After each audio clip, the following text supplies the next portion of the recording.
Alright guys, what's going on? Thank you for joining me again for another recap. We got the Lake St Clair recap.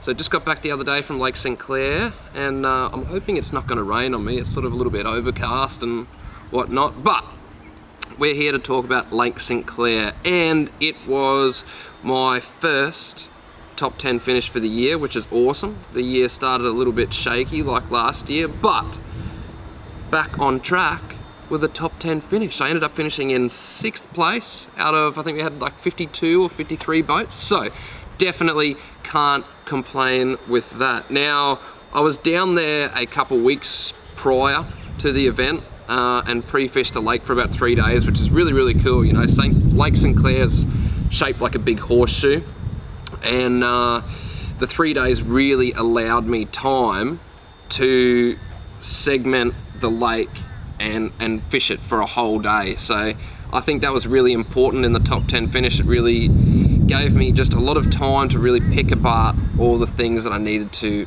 pick apart in that lake. The first day when I was down there for my unofficial pre-fish, I spent up the Fallbrook Arm, which is where a lot of tournaments have been won in previous years and sort of late.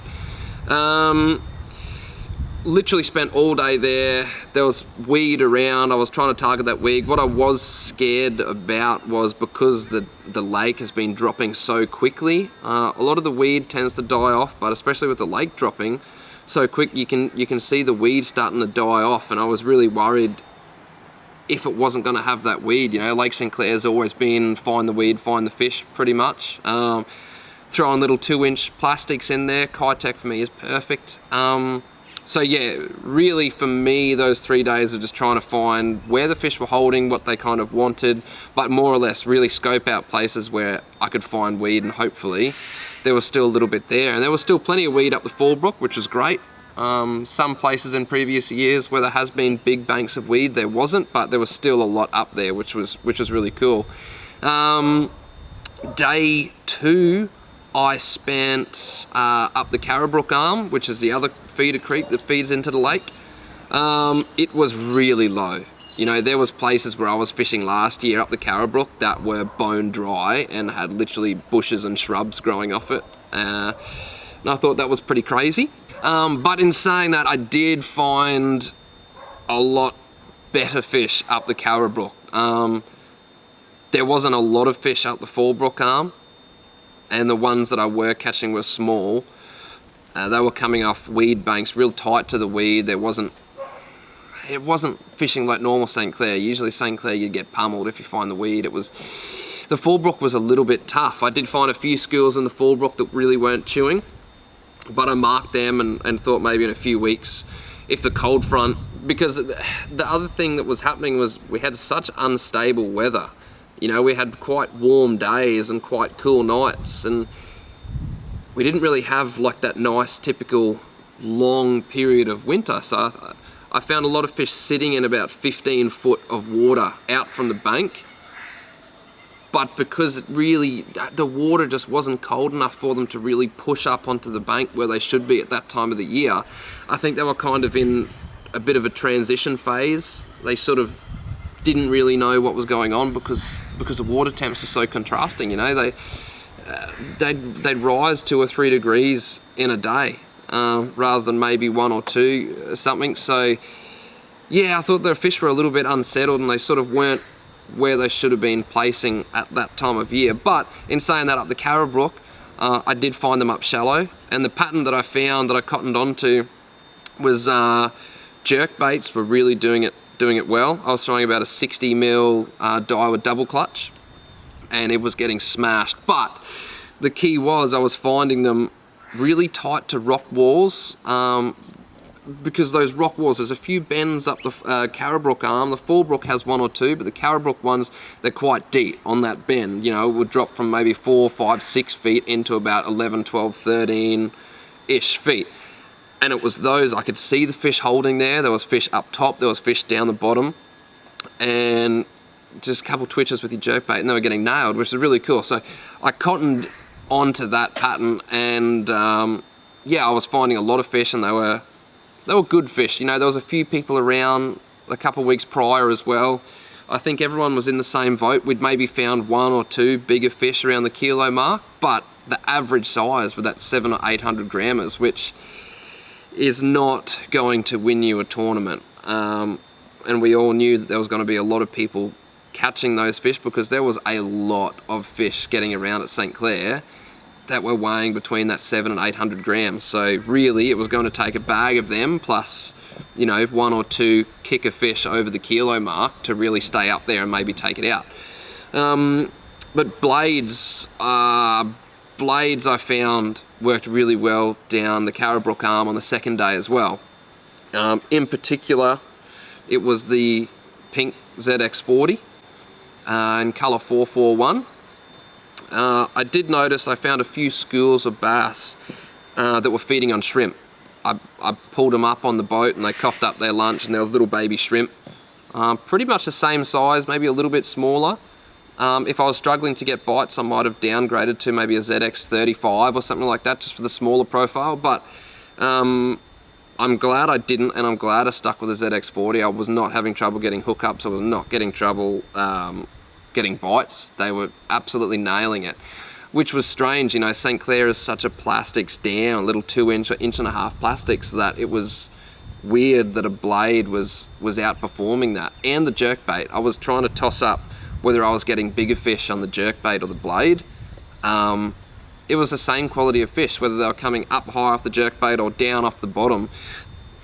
The bite was super particular. It was really strange. And on the third day of unofficial pre-fish, I kind of hit the main basin, found a lot more schools of fish, but I also found a lot of fish again sitting in that 15 feet of water, but you couldn't catch those ones. You weren't catching the ones, they were up on the bank.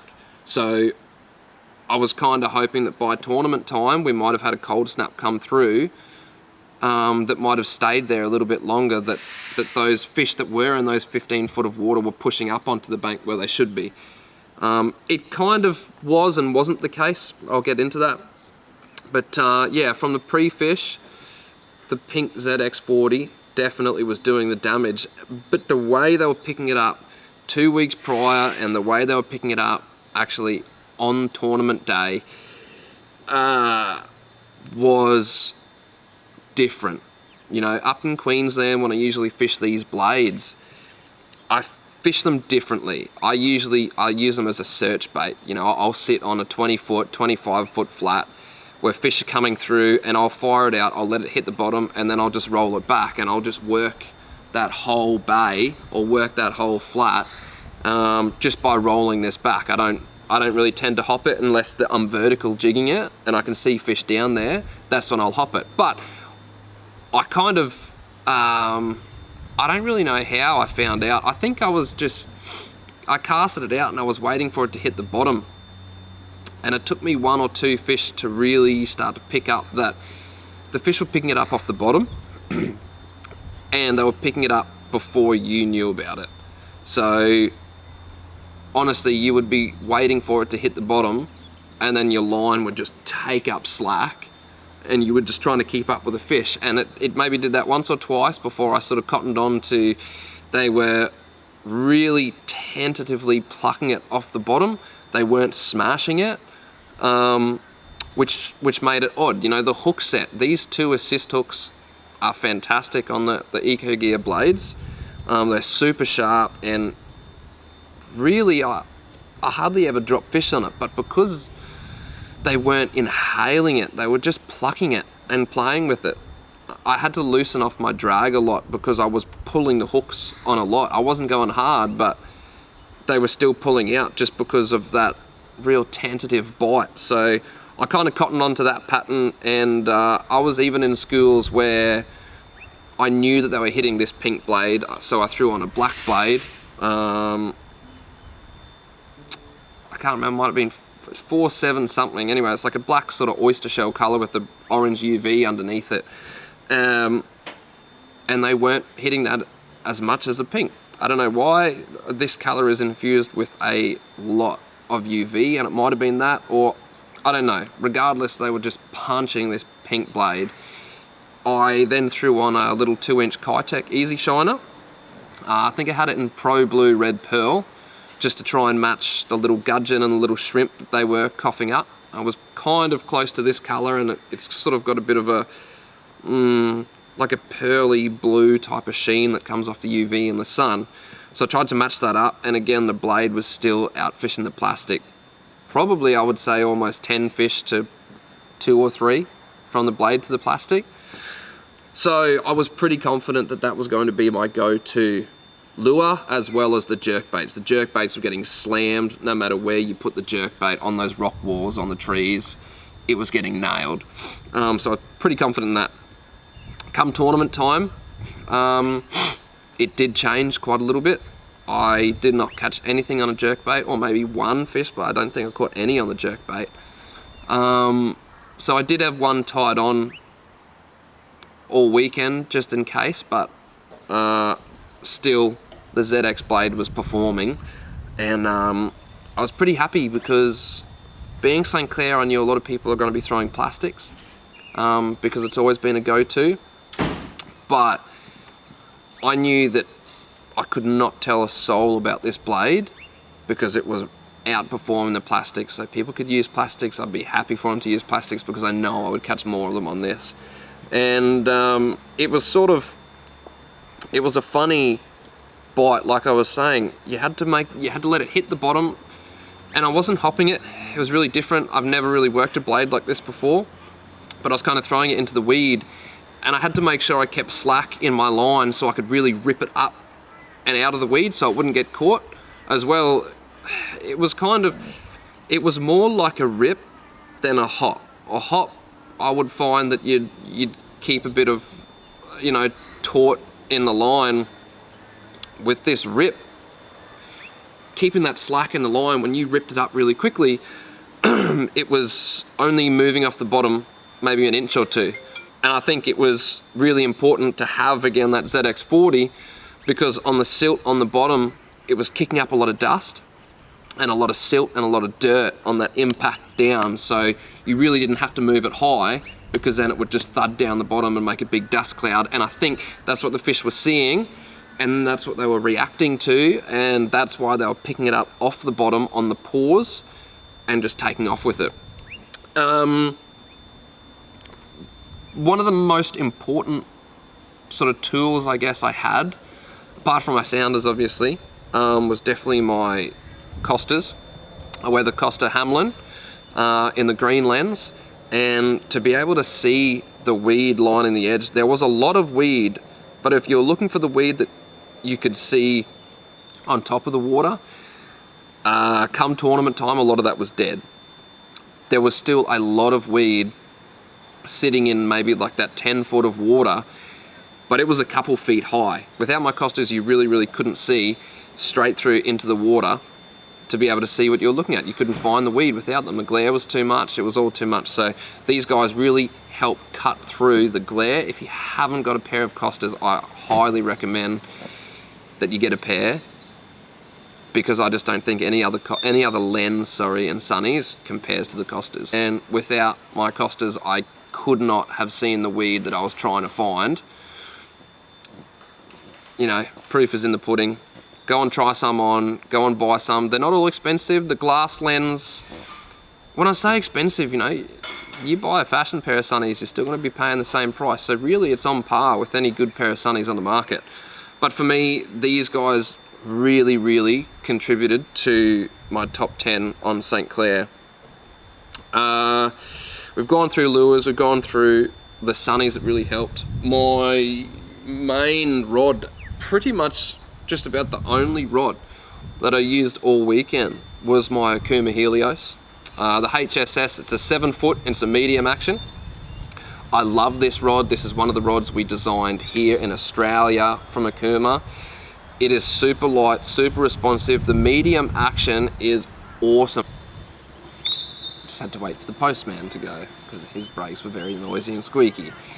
As I was saying, this is one of the rods that we designed here in Australia for our Helios line of spin rods. Super responsive, 40 ton Toray graphite, Fuji K guides. all of the cool, best optional extras you can buy, you're not going to spend $1 million. But it's about the feel and how light it is. It is such a well-balanced rod. I actually had it paired up with my Okuma Epixor 20, which equals out to about 1,000 size reel. The Epixor is awesome. The Helios reels that I do have as well are a little bit lighter. They're sort of our top of the line. I really love the look and I really love the feel of the Epixors. I definitely, if you're looking for a really, really good reel for a really good price, I would definitely not look past the Epixor. Just because, you know, it's maybe $100 reel, it will stand up to a $200 or $300 reel. I promise you, it's so smooth and it looks the part. But that was my weapon of choice all weekend. I didn't put it down. The blade was pretty much just about the only lure, if not the only lure I used or caught all of my fish on the weekend. I told my co-anglers it was really specific how they had to work the lure, exactly what lure, exactly what color, and when they started doing that, they started catching fish. So yeah, I ended day one with 5 fish. I knew I did go out with the aim of hitting about 4 to 4.5 kilos a day, which the 4.5 I knew was going to be tough considering you could only find the 700 to 800 gram models. But I knew if I could catch about 4 kilos a day, I'd stay right up there. I fell a little bit short in day one, only weighed like 3.34, but we did get our bag of 5. I think we upgraded maybe once. So I was doing the right thing with the blades, just in the wrong spot. I chose to go and start my day up the Fallbrook. Even though I said I wasn't gonna go up the Fallbrook, I went against what I said and I did it anyway, and I shouldn't have. I only went there because really late on pre-fish day I found a nice bank with some nice fish on it and they were a lot bigger. I dropped 2, I didn't pull any up, but I thought, okay, if these guys are here in the morning, that's a good starting point. I only caught little ones there. It was a slog. I didn't go back up the Fallbrook for the rest of the weekend. So I did waste a lot of time up there, and you know, this being hindsight, you know, look back video, I probably should have started down the Carrabrook. But that one bank of fish, they were good fish setting up there, and I thought that I could get them. They were not there. They were not there back on day one in the morning, and I was pretty angry at myself for going there against what I said. But 3.34 kilos, I think I was sitting tied for about 29th, so about 29th or 30th out of 52 or whatever. Definitely not where I wanted to be sitting, but I wasn't that far behind. I was maybe 500 grams, say, behind kind of where I wanted to be. So, I mean, realistically, like 1 fish of what we'd been catching of the average size. Day 2, I started a bank at the Carrabrook, where again, I found a lot of those fish sitting in that 15 foot. And I found a bay. It was a nice bay of weed.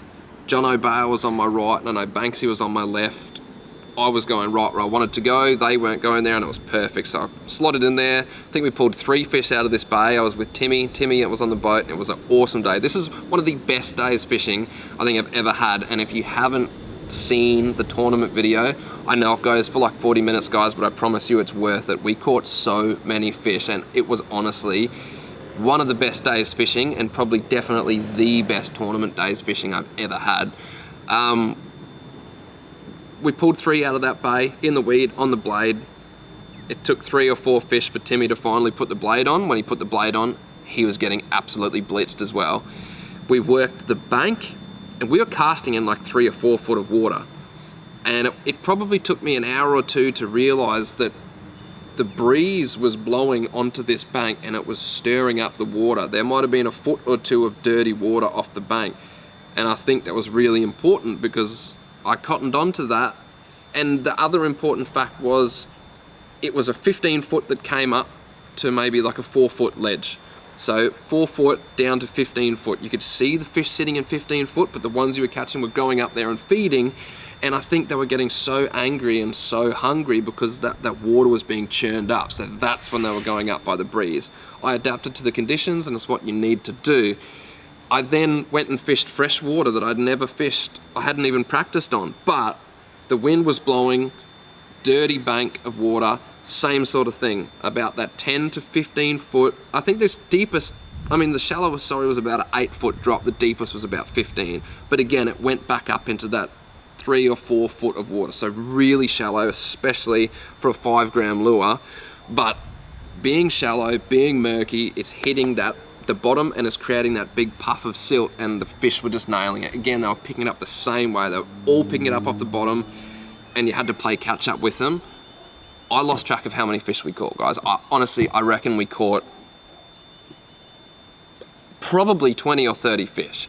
We upgraded, again, I lost track of how many times I reckon we upgraded like 10 times or more. They were slow upgrades until we got a few good ones later on. You can see this in the footage. Again, if you haven't, I'll put it in the description up the top and a little link, and you guys can watch it. It is awesome. I had such a good day. Timmy had an awesome day. We weighed in 4.45 kilos or something like that. It was the biggest bag of day 2, and it literally jumped me from 30th into 6th place, and I ended up finishing in 6th, which was awesome. I got a check from it. I was really happy. I was really happy that I adapted to the conditions, and I was really happy that I stuck with this blade technique. I knew, and I was so confident on that technique that it was going to work, and it didn't let me down. I just let myself down on day 1 by doing the right thing in the wrong place. So it was just a 50-50 decision. A lot of my tournaments have been broken on 50-50 decisions. I made the wrong 50-50 when I was here at St Clair last year, and that cost me a lot.